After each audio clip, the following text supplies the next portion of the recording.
الحمد لله وكفى وسلام على عباده الذين اصطفى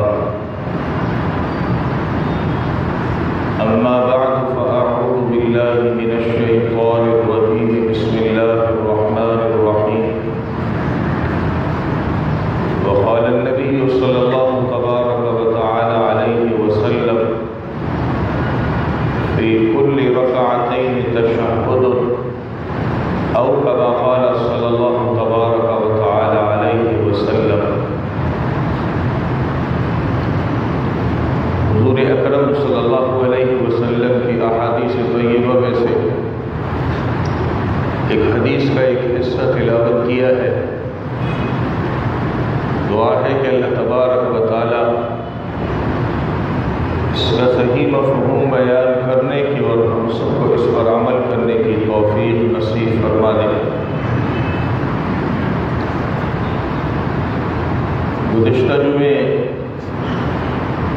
دو سجدوں کے درمیان اور دو رکعت مکمل ہونے کے بعد بیٹھنے کے متعلق بات چل رہی تھی۔ جب آدمی پہلا سجدہ کر لے تو اطمینان سے بیٹھ جائے، بیٹھنے کے بعد پھر دوسرے سجدے میں جائے۔ اسی طرح جب دوسری رکعت مکمل ہو جائے تو دوسری رکعت کے مکمل ہونے کے بعد آدمی اطمینان سے بیٹھے۔ اس بیٹھنے کا طریقہ گزشتہ جمعے بیان ہوا تھا کہ آدمی اپنے بائیں پاؤں کو بچھا لے اور دائیں پاؤں کو کھڑا رکھے۔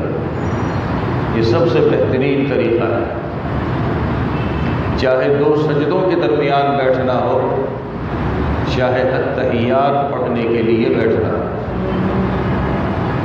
اور تحیات پڑھنے میں 4 رکعت والی نماز کی پہلا التحیات ہو یا آخری التحیات، اسی طرح 3 رکعت والی نماز۔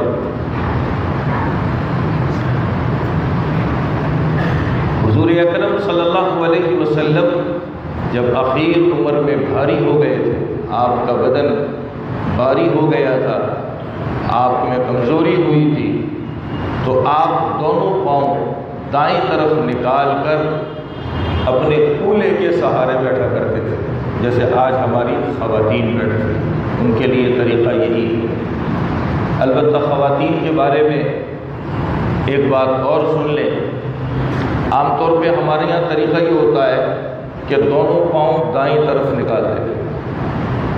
اگر کسی خاتون نے دونوں پاؤں بائیں طرف نکال دی اور دائیں کولے کے سہارے پر بیٹھ گئی، ایک دوسرا طریقہ، ایک پاؤں اس نے دائیں طرف نکال دیا، دوسرا پاؤں اس نے بائیں طرف نکال دیا اور مکمل کولے کے سہارے پر بیٹھ گئی، تب بھی کوئی حرج کی بات نہیں، نماز ہو جائے گی۔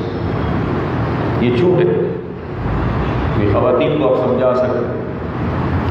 ایسے ہی مردوں میں وہ آدمی بوڑھا ہے بیچارہ، ٹانگوں کا مریض ہے، تو وہ بھی اس طرح بیٹھ سکتا ہے، کوئی پابندی نہیں ہے۔ اور اس میں اس کو سہولت نہیں ہے تو پھر چوکڑی مار کے بیٹھ جائے، جس کو ہم آلتی پالتی مار کے بیٹھنا کہتے ہیں۔ اس پر میں نے حضرت عبداللہ بن عمر رضی اللہ تعالیٰ عنہ کی بات گزشتہ جمعے عرض کی تھی۔ اب جب التحیات کے لیے آدمی بیٹھ گیا، بیٹھنے کے بعد اس نے تشہد پڑھنا ہے۔ تشہد کیا ہے؟ التحیات للہ والصلوات والطیبات، السلام علیک ایھا النبی ورحمۃ اللہ وبرکاتہ، السلام علینا وعلی عباد اللہ الصالحین، اشہد ان لا الہ الا اللہ واشہد ان محمدا عبدہ ورسولہ، اس کا نام تشہد ہے۔ احادیث میں اس کے مختلف الفاظ آتے ہیں، لیکن یہ جتنے بھی تشہد ہیں جو مختلف الفاظ سے احادیث میں موجود ہیں، اس میں سب سے بہترین اور سب سے افضل وہ ہے جو ہم لوگ نماز میں پڑھتے ہیں، جو بھی میں نے پڑھ کے بتایا۔ اور اس کو نقل کرنے والے صحابی رسول حضرت عبداللہ ابن مسعود رضی اللہ تعالیٰ عنہ، اور وہ فرماتے تھے کہ جب اللہ کے نبی نے مجھے یہ سکھایا تو اپنے دونوں ہاتھ میرے ہاتھ میں دیے، جیسے ہم سلام کے لیے ہاتھ ملاتے ہیں نا دونوں ہاتھ، ایسے ہاتھ پکڑ کر کے مجھے سکھایا۔ اور حضرت عبداللہ بن مسعود رضی اللہ تعالیٰ جب اپنے شاگردوں کو یہ سکھاتے تھے تو آپ یہی طریقہ استعمال فرماتے تھے، اپنے شاگرد کا ہاتھ پکڑتے اور پھر اسے اسی طرح سکھاتے تھے جیسے خود حضور اکرم صلی اللہ علیہ وسلم سے سیکھا تھا۔ اور حضرت عبداللہ بن مسعود رضی اللہ تعالیٰ جب کسی کو یہ تشہد سکھاتے، اس سے سنتے، تو اگر کبھی کوئی لفظ کی غلطی ہو گئی، میں مثال دوں، واو کی جگہ پہ فا پڑھ دیا، فا کی جگہ پر واو پڑھ دیا، تو آپ غصے ہوا کرتے تھے، ناراض ہوتے تھے، یہ کیا کر رہے ہیں؟ اس کا اتنا اہتمام تھا۔ تو یہ تشہد مختلف الفاظ سے مروی ہے۔ سب سے افضل طریقہ وہی ہے جو ہم نماز میں پڑھتے ہیں، جو ابھی میں نے پڑھ کے بتایا۔ اگر کسی انسان کو اس سے ہٹ کر اور کسی حدیث والا تشہد آتا ہو اور اس نے پڑھ لیا تو نماز ہو جائے گی، کوئی پابندی نہیں، اس کی چھوٹ ہے ہمارے لیے۔ جس طریقے سے احادیث میں ثابت ہے ان میں سے کسی طریقے سے تشہد پڑھ لیا، نماز ہو جائے گی۔ ابن مسعود رضی اللہ تعالیٰ عنہ فرماتے تھے یہ تشہد آہستہ ہے، زور سے پڑھنا نہیں ہے۔ یہ تشہد کی حقیقت کیا ہے؟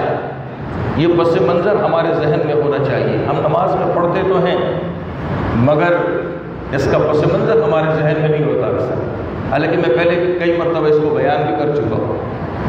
حضور اکرم صلی اللہ علیہ وسلم کو جب معراج کرائی گئی، آپ معراج کے لیے تشریف لے گئے، اور صحیح قول کے مطابق مکی زندگی میں نبوت کا 10واں سال تھا، آپ کو معراج کرائی گئی۔ اقوال اور بھی ہیں لیکن اس کو علماء نے پسند کیا ہے اور کہا ہے کہ صحیح قول یہ ہے کہ مکی زندگی کے اندر نبوت کا جو 10واں سال تھا، اللہ تعالیٰ نے آپ کو معراج کرائی۔ جب اللہ کے حضور پوچھے تو اللہ کو آپ نے تحفہ دیا۔ کس نے؟ ہمارے نبی نے۔ وہ تحفہ کیا دیا؟ التحیات للہ والصلوات والطیبات۔ یہ الفاظ اللہ کے حضور ہمارے نبی نے ادب سے پیش کیے۔ کیا مطلب ہے اس کا؟ التحیات اللہ کی جو حمد و ثنا ہوتی ہے، تعریف، اس کو التحیات کہتے ہیں۔ انسان جو زبان سے اللہ کی عبادت کرتا ہے اسے التحیات کہتے ہیں۔ الصلوات کیا ہے؟ انسان جو بدن سے اللہ کی عبادت کرتا ہے، نماز پڑھتے ہیں، روزے رکھتے ہیں، یہ سب بدنی عبادت ہے۔ اسی طرح الصلوات سے مراد وہ کلمات جو دعا کے ہوتے ہیں اور لوگوں کے درمیان مشہور ہوتے ہیں، مانوسی کلمات ہوتے ہیں، اس کو صلوات کہتے ہیں۔ اور الطیبات کیا ہے؟ انسان کی جو مال کی عبادت ہوتی ہے، زکوٰۃ دیتا ہے، صدقہ دیتا ہے، اور کوئی مال سے اپنے پر، بیوی بچوں پر، لوگوں پہ خرچ کرتا ہے، یہ سب مال کی عبادت ہے۔ تو حضور اکرم صلی اللہ علیہ وسلم نے اللہ کے حضور یہ کلمات تحفے میں پیش کیے، جس کا خلاصہ یہ ہے کہ ہماری زبانی عبادت ہو، بدنی عبادت ہو، مالی عبادت ہو، پروردگار یہ سب تیرے ہی لیے، اس عبادت کے لائق آپ ہیں، آپ کے علاوہ کوئی نہیں۔ اللہ تعالیٰ کو یہ کلمات بہت پسند آئے۔ جب اللہ کو یہ کلمات پسند آئے تو اللہ نے نبی سے فرمایا السلام علیکا ایھا النبی ورحمۃ اللہ وبرکاتہ۔ اے نبی آپ پر سلامتی ہو، آپ پر رحمت ہو اور آپ پر برکتیں ہو۔ اے نبی آپ پر سلامتی ہو، آپ پر رحمتیں ہوں، برکتیں ہوں۔ قربان جائیے نبی پر۔ اللہ نے جب یہ کلمات کہے تو نبی کو مخاطب کر کے کہا کہ اے نبی آپ پر سلامتی ہو، آپ پر رحمتیں ہو، آپ پر برکتیں ہو۔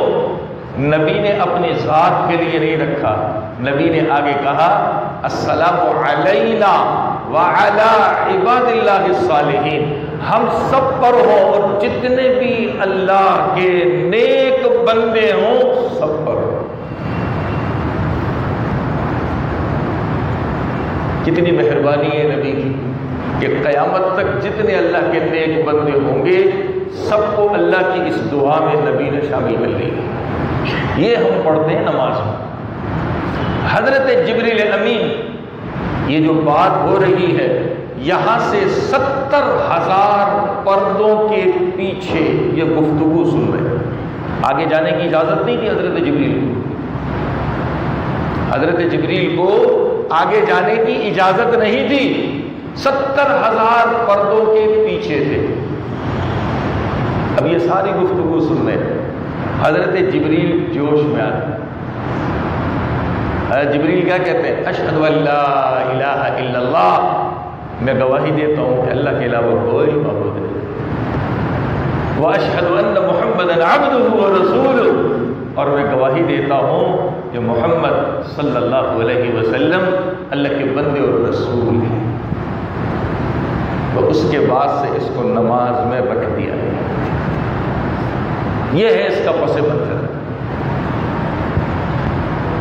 ہم جب کبھی نماز پڑھیں اور ہماری نماز میں توجہ ہو تو یہ قصہ کبھی دماغ میں گھما لینا چاہیے۔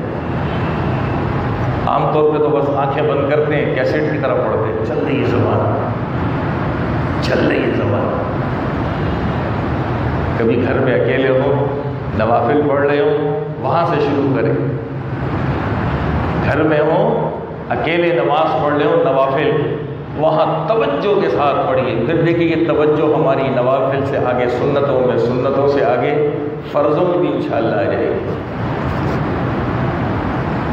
کبھی یہ واقعہ اس کا پس منظر دماغ میں گھمائی، یہ نہیں کہ زبان سے پڑھیے، زبان سے پڑھیں گے تو نماز نہیں ہوگی۔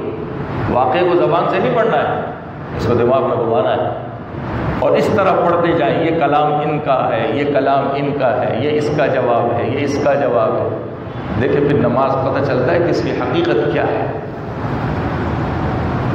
گھر سے پریکٹس کریں، اکیلے ہو جب نوافل کبھی اللہ پڑھنے کا گھر میں موقع دے تو وہاں سے پڑھیں، تصور کریں اس کا کیسا یہ قصہ گھومتا ہے۔ آدمی کو یہ یاد کیسے رہے؟ جب آدمی کو فرصت ہوتی ہے نا تو فرصت میں اس قصے کو اپنے دماغ میں دہرائے کہ نبی کے ساتھ ایسا ہوا، نبی نے یہ پیش کیا، اللہ نے یہ کیا، حضرت جبریل نے یہ کیا، تو آدمی کو دماغ میں یہ قصہ یاد رہتا ہے۔ پھر پڑھیے اس کو۔ یہ ہے تشہد جو نماز میں پڑھا جاتا ہے۔ 2 رکعت سے زائد رکعت والی نماز ہو تو پہلے قاعدے میں پڑھتے ہیں، دوسرے میں بھی پڑھتے ہیں۔ یہاں تک ضروری ہے سب کچھ پڑھنا، اس کے بعد اختیاری ہے۔ اس کے بعد کیا چیز ہے؟ درود ہے اور دعا ہے۔ درود ہے اور دعا ہے، یہ اختیاری ہے۔ اگر پڑھیں گے ثواب ملے گا، نہیں پڑھیں گے نماز کے ثواب میں کمی آئے گی، نماز خراب نہیں ہوگی۔ لیکن جہاں تک میں نے بتایا اس میں کمی کوتاہی کریں گے پھر نماز میں فرق پڑے گا۔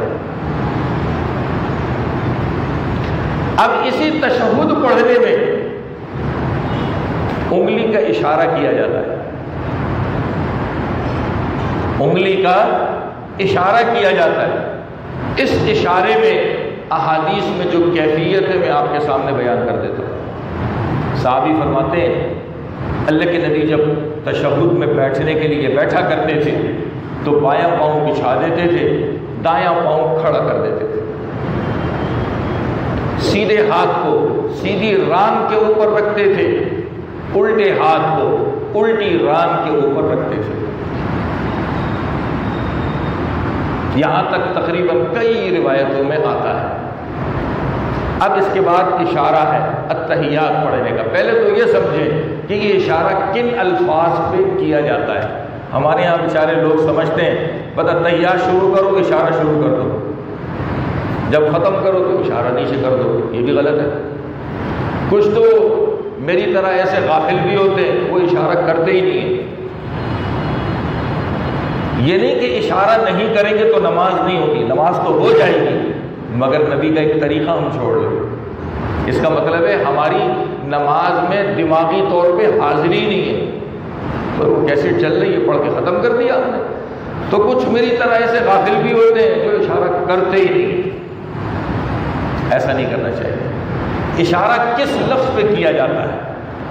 جب آدمی پڑھتا ہے اشہد اللہ، یہ لا پڑھتے ہیں انگلی اوپر اٹھاتے ہیں، اشہد اللہ، یہ جو لا پڑھا یہ انگلی اٹھا رہا ہے، اور انگلی اٹھا کر کہتا ہے میں جو سمجھانا چاہتا ہوں کہ پروردگار تیرے علاوہ کوئی معبود نہیں، میں اس بات کی گواہی دیتا ہوں۔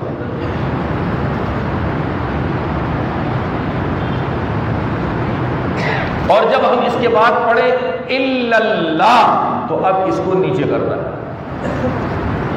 کچھ لوگ اشہد اللہ پہ بھی انگلی اٹھاتے ہیں لیکن ختم نیچے اس اشارے کو ختم کب کرتے ہیں؟ جب وہ تشہد مکمل ہوتا ہے۔ ایسا نہیں ہے۔ یہ الا اللہ کا مطلب چونکہ دین عربی زبان میں آیا ہے، ہماری زبان میں نہیں آیا ہے، ہمیں اس چیز کو اسی زبان میں سمجھنا پڑے گا، ہمیں اس چیز کو اسی زبان میں سمجھنا پڑے گا۔ عربوں کے یہاں جب کسی چیز کی نفی کرتے تھے تو انگلی کو اٹھاتے تھے، اور جب کسی چیز کو ثابت کرتے ہیں کہ یہ ہے تو انگلی نیچے کرتے ہیں۔ یہ بات تو سمجھ آ گئی ہوگی۔ اب سمجھیے اشہد ان لا الہ الا اللہ، میں گواہی دیتا ہوں اس بات کی کہ اللہ کے علاوہ کوئی معبود نہیں، انگلی اٹھا دی۔ اگر کوئی معبود ہے تو الا اللہ، صرف اللہ ہی ہے، انگلی نیچے کر کے اللہ کے معبود ہونے کی ہم نے گواہی دی اور اس کو ثابت کیا کہ اللہ ہی معبود ہے اور کوئی نہیں۔ یہ ہے اس اشارے کی لاجک۔ انسان نماز میں اتنی بڑی گواہی دیتا ہے اللہ کی وحدانیت کی کہ وہ اللہ ایک ہی معبود ہے، اس کے علاوہ کوئی نہیں، اور اس کے ساتھ محمد الرسول اللہ صلی اللہ علیہ وسلم کی رسالت کی گواہی دیتا ہے۔ وَأَشْهَدُ أَنَّ مُحَمَّدًا عَبْدُهُ وَرَسُولُهُ۔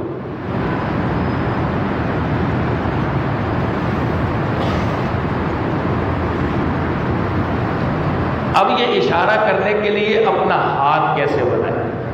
ایک حدیث میں آتا ہے یہ جو شہادت کی انگلی ہے نا، شہادت کی انگلی جس سے اکثر کچھ لوگ وضو کرنے کے بعد آسمان پہ اشارہ کر کے کلمہ بھی پڑھتے ہیں، ویسے بھی اشارہ، یہ جو سیدھے ہاتھ کی شہادت کی انگلی ہے، ایک حدیث میں آتا ہے اس کو اٹھا لیا،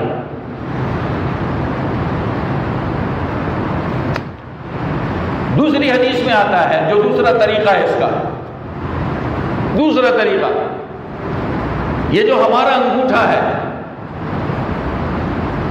اس انگوٹھے کو شہادت کی جو انگلی ہے، یہ انگلی جب ہتھیلی سے جا کر ملتی ہے جو لکیر ہے یہاں پر پھنسا دیں، اور جو باقی انگلیاں اس کو بند کر دیں، چھوٹی انگلی برابر والی انگلی اس کے برابر ہے، اس کو بند کر دیں، انگوٹھے کو شہادت کی انگلی کی جڑ جو ہتھیلی سے جا کر مل رہی ہے وہاں پر پھنسا دیں اور اس سے اشارہ کریں۔ لیکن جو ہمارے یہاں سب سے اچھا طریقہ رائج ہے وہ کیا ہے؟ اس میں بہت ساری حدیثوں پہ عمل ہوتا ہے۔ یہ جو بتانے جا رہا ہوں، کیا کریں گے؟ آپ میرے ساتھ پریکٹس کر سکتے ہیں۔ چھوٹی انگلی اور اس کے برابر والی انگلی بند کر دیں، اس کو ہتھیلی سے چپکا دیں، چھوٹی انگلی شرم کرنے کی ضرورت نہیں ہے، ہم بھی ماں کے پیٹ سے سیکھ کے نہیں آئے، اسی دنیا میں سیکھا ہے۔ جب میں یہ باتیں کرتا ہوں بیچارے لوگ شرمائی ہے، نبی نے ممبر پہ کھڑے ہو کے صحابہ کو نماز بتائی، یہ کیا چیز ہے؟ شرم کیوں کر رہے؟ اللہ کی نماز کا طریقہ سیکھ رہے، چھوٹی انگلی بڑی انگلی بند کر دیں، اس کو بند کرنے کے بعد جو سب سے بڑی انگلی ہے اس کا سرا اور انگوٹھے کا سرا ملا لیں، یہ گول دائرہ بن جائے گا۔ بن گیا گول دائرہ۔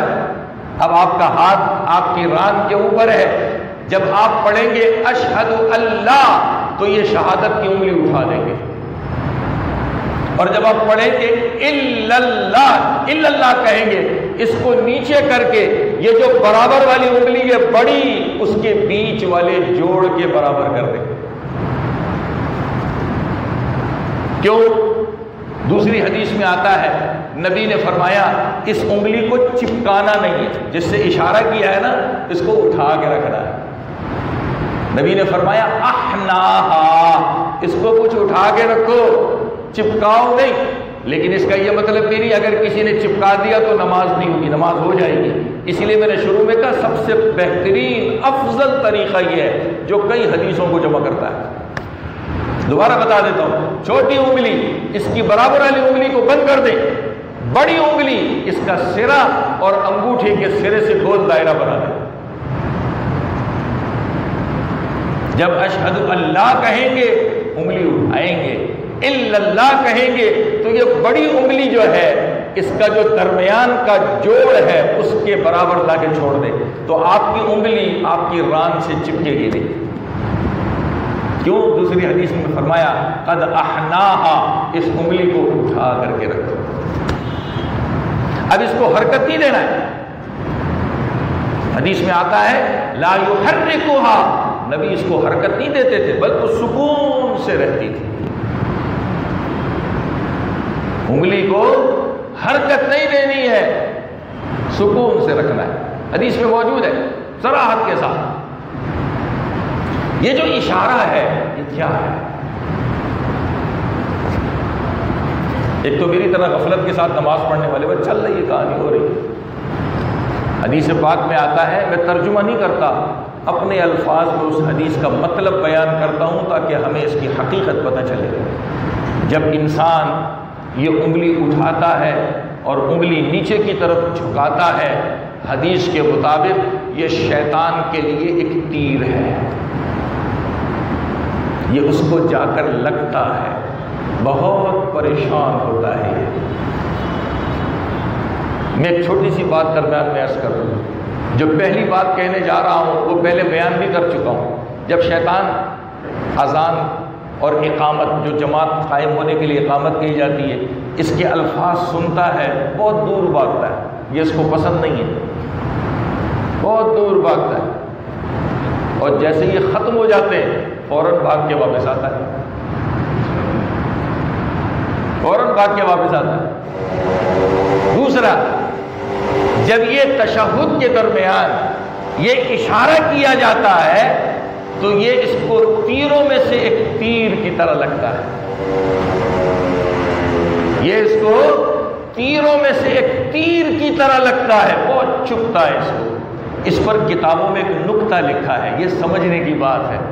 وہ نکتہ یہ لکھا ہے، جب آدمی تشہد پڑھ رہا ہو، انگلی سے اشارہ کر کے انگلی کو نیچے جھکائے تو اپنی نگاہ اس انگلی کے اوپر رکھ دے، کیا فائدہ ہوتا ہے؟ اللہ کی وحدانیت دل میں مضبوط ہوتی ہے اور شیطان دل سے نکل جاتا ہے۔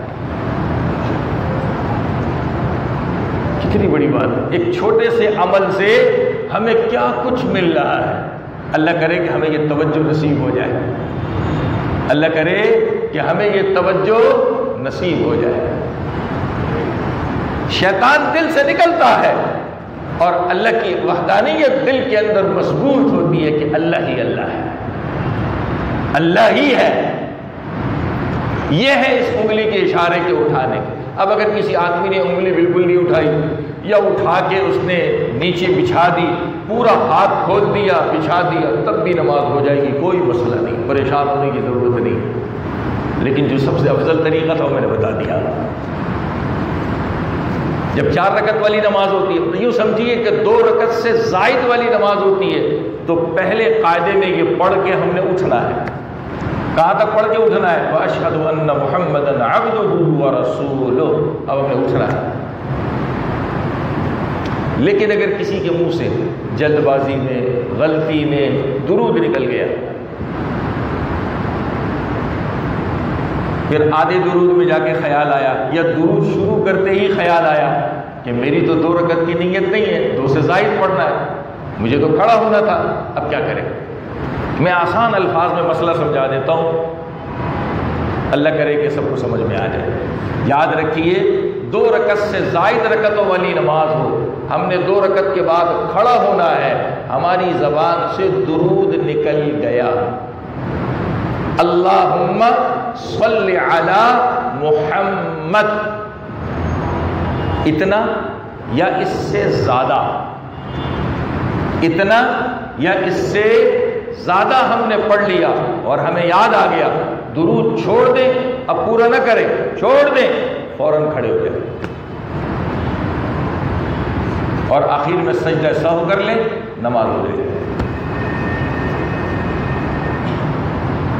آپ سوچیں گے سجدہ سہو کیا درود پڑھنے سے؟ نہیں، تیسری رکعت کے لیے کھڑا ہونا یہ قیام نماز میں فرض ہے، اس فرض میں ہم نے تاخیر کی ہے، یہ اس تاخیر کی وجہ سے ہم پر سجدہ سہو ہو رہا ہے، درود پڑھنے کی وجہ سے نہیں. درود تو ایک ذریعہ بن گیا تاخیر کا. یہ بات تو سمجھ آ گئی ہوگی.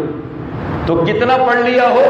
اللہم صلی علی محمد، یہاں تک یا اس سے زیادہ پڑھ لیا، جہاں یاد آ جائے فوراً کھڑا ہو جائے، آخر میں سجدہ سہو کر لے، نماز ہو جائے گی. لیکن اگر اس سے کم پڑھا ہے تو سجدہ سہو کی ضرورت نہیں، نماز ہو جائے گی. اگر اس سے کم پڑھا ہے، کسی نے صرف اللہم پڑھ لیا، کسی نے اللہم صلی پڑھ لیا، کسی نے اللہم صلی علی پڑھ لیا، اس پر سجدہ سہو نہیں ہے، اپنی نماز مکمل کی. جو آدمی اکیلا نماز پڑھ رہا ہے امام کے پیچھے تو وہ تو ویسے خاموش رہے گا، اور اس کی نماز فرض نماز کے علاوہ ہے. یہ مسئلہ پہلے بتا چکا ہوں، بس اشارہ کر رہا ہوں، فرض نماز کے علاوہ ہے. سنت موقدہ ہو، غیر موقدہ ہو، وتر ہو، کھڑا ہو کے دوبارہ الحمد پڑھے گا، سورت پڑھے گا، پھر رکوع میں جائے گا. چوتھی رکعت بھی اسی طرح ہے. لیکن فرض نماز جو آدمی اکیلا پڑھ رہا ہے تو وہ پہلی 2 رکعتوں میں الحمد کے بعد جو ہے وہ کیا ہے؟ سورت ہے. تیسری چوتھی رکعت میں صرف الحمد ہے. اگر آدمی اکیلا نماز پڑھ رہا ہے اور اس نے تیسری چوتھی رکعت میں الحمد بھی چھوڑ دی، خاموش کھڑا رہا، تیسری رکعت کا رکوع کر لیا، اسی طرح چوتھی رکعت کا، اور نماز کون سی ہے؟ فرض. نماز کون سی ہے؟ فرض. اس کی نماز ہو جائے گی. لیکن فرض نماز کے علاوہ ہو، سنتیں ہوں، نوافل ہوں، وتر ہوں، تیسری چوتھی رکعت میں اگر الحمد کے بعد سورت نہیں پڑھی تو سجدہ سہو کرے گا، اگر نہیں کیا تو نماز نہیں ہوگی، دوبارہ پڑھنی پڑے گی. یہ صرف فرضوں کا مسئلہ ہے، اس لیے کہ فرضوں کی پہلی 2 رکعتوں میں سورت ملانا ہے، آخری 2 رکعتوں میں نہیں ہے. اب جب آخری قاعدے میں بیٹھتے ہیں تو تشہد کے بعد درود پڑھتے ہیں، سب سے بہترین درود. اور وہ درود نبی نے کب سکھایا؟ جب صحابہ نے سوال کیا. جب قرآن کی آیت اتری نا، پارے 22 سورہ احزاب کی آیت ہے، اللہ تعالیٰ نے قرآن میں فرمایا اے ایمان والو، نبی پر رحمت یعنی درود بھی بھیجو اور سلام بھی بھیجو، صلو علیہ وسلموا تسلیما. تو صحابہ نے نبی سے سوال کیا، یہ حدیث میں موجود ہے جو سنانے جا رہا ہوں. یا رسول اللہ، ہم یہ تو پہچان گئے کہ آپ پر سلام کیسے بھیجا جاتا ہے، تحیات میں ہے نا، السلام علیکہ ایھا النبی ورحمۃ اللہ کا، یہ تو ہم پہچان گئے، لیکن درود آپ پر کیسے پڑھے، اس کے الفاظ کیا ہے؟ یہ سوال کیا صحابہ نے نبی سے.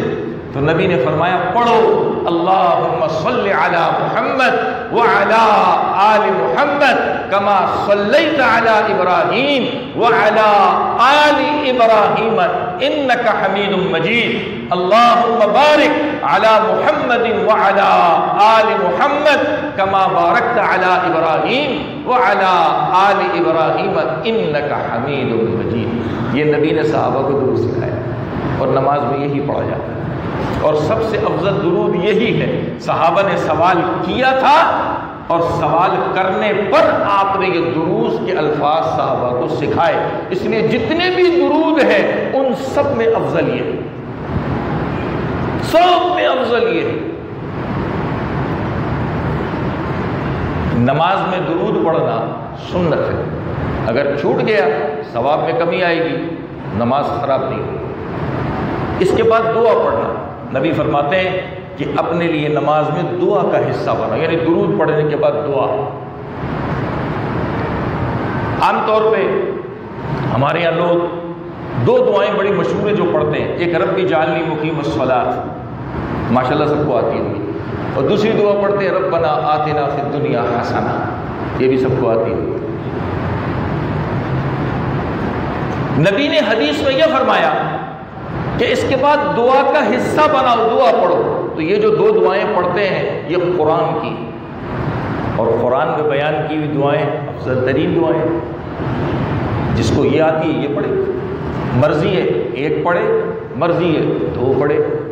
لیکن ایک بات میں پہلے عرض کر چکا ہوں کہ فرض نماز لمبی نہیں کرنی چاہیے، چھوٹی کر کے پڑھنی چاہیے، لہٰذا ایک دعا پہ اکتفا کرے۔ نوافل پڑھ رہا ہے پھر خوب دعائیں پڑھے، خوب دعائیں پڑھے۔ حضرت ابو بکر صدیق رضی اللہ تعالی عنہ کو حضور اکرم صلی اللہ علیہ وسلم نے ایک دعا سکھائی، یہ اہتمام کے ساتھ سکھائی ہے، چاہے تو آپ یہ پڑھیں۔ وہ کیا ہے؟ سب کو آتی ہوگی، اللہم انی ظلمت نفسی ظلما کثیرا لا یغفر الذنوب الا انت فاغفر لی مغفرۃ من عندک وارحمنی انک انت الغفور الرحیم۔ یہ حضرت صلی اللہ علیہ وسلم نے ابو بکر صدیق رضی اللہ تعالیٰ عنہ کو نماز میں پڑھنے کے لیے اہتمام سے یہ سکھائی تھی دعا، اس کو پڑھنا چاہیے، یہ سیکھ لیں، نماز کی کتابوں میں موجود نہیں ہے۔ اب جب یہ دعا بھی پڑھ لی، اس کے بعد ہم نے سلام پھیرنا ہے، پہلا سلام دائیں طرف، دوسرا سلام بائیں طرف۔ صحابی فرماتے ہیں کہ حضرت صلی اللہ علیہ وسلم اتنی گردن گھماتے تھے کہ آپ کے پیچھے جو بیٹھا ہوتا تھا وہ آپ کے گال کو دیکھ لیتا تھا،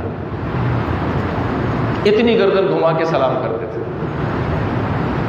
پیچھے جو بیٹھا ہوتا تھا وہ آپ کے گال کو دیکھ لیتا تھا، دونوں طرف اتنی گردن گھمایا کرتے تھے۔ یاد رکھیے ہماری کوتاہی ہے، ہم گردنیں گھما دیتے ہیں، زبان سے کچھ نہیں کہتے، گردنیں گھما دیتے، زبان سے السلام علیکم ورحمۃ اللہ نہیں کہتے۔